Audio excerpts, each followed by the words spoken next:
మెదక్ జిల్లా రామాయంపేట మండల కేంద్రంలో బుధవారం హిందూ ప్రజాస్వామ్యవాద దినోత్సవం సందర్భంగా వేడుకలు ఘనంగా నిర్వహించారు. ఛత్రపతి శివాజీ మహారాజ్ పట్టాభిషేకం చేసిన విశ్వ హిందూ పరిషత్, బజరంగ్ దళ్, భారతీయ జనతా పార్టీ నాయకులు ఛత్రపతి శివాజీ విగ్రహానికి పాలాభిషేకం నిర్వహించారు. శివాజీ మహారాజ్ విగ్రహానికి పూలమాల వేసి ఘనంగా నివాళులర్పించారు. అనంతరం ధ్వజారోహణ కార్యక్రమం నిర్వహించడం జరిగింది. ఈ సందర్భంగా పలువురు మాట్లాడుతూ హిందూ ధర్మం పరిరక్షణ కోసం కృషి చేసిన మహనీయుడు ఛత్రపతి శివాజీ మహారాజ్ గారిని కొనియాడారు.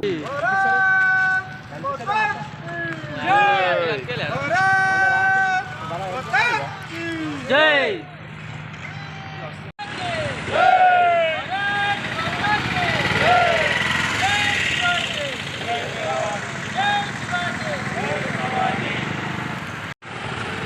ఒక రాజు మాత్రమే కాదు, ఆయన అనేక మంది సామంత రాజులకు ఒక ఆదర్శ ప్రాయణీయుడు, రాజనీతి దురంధరుడు.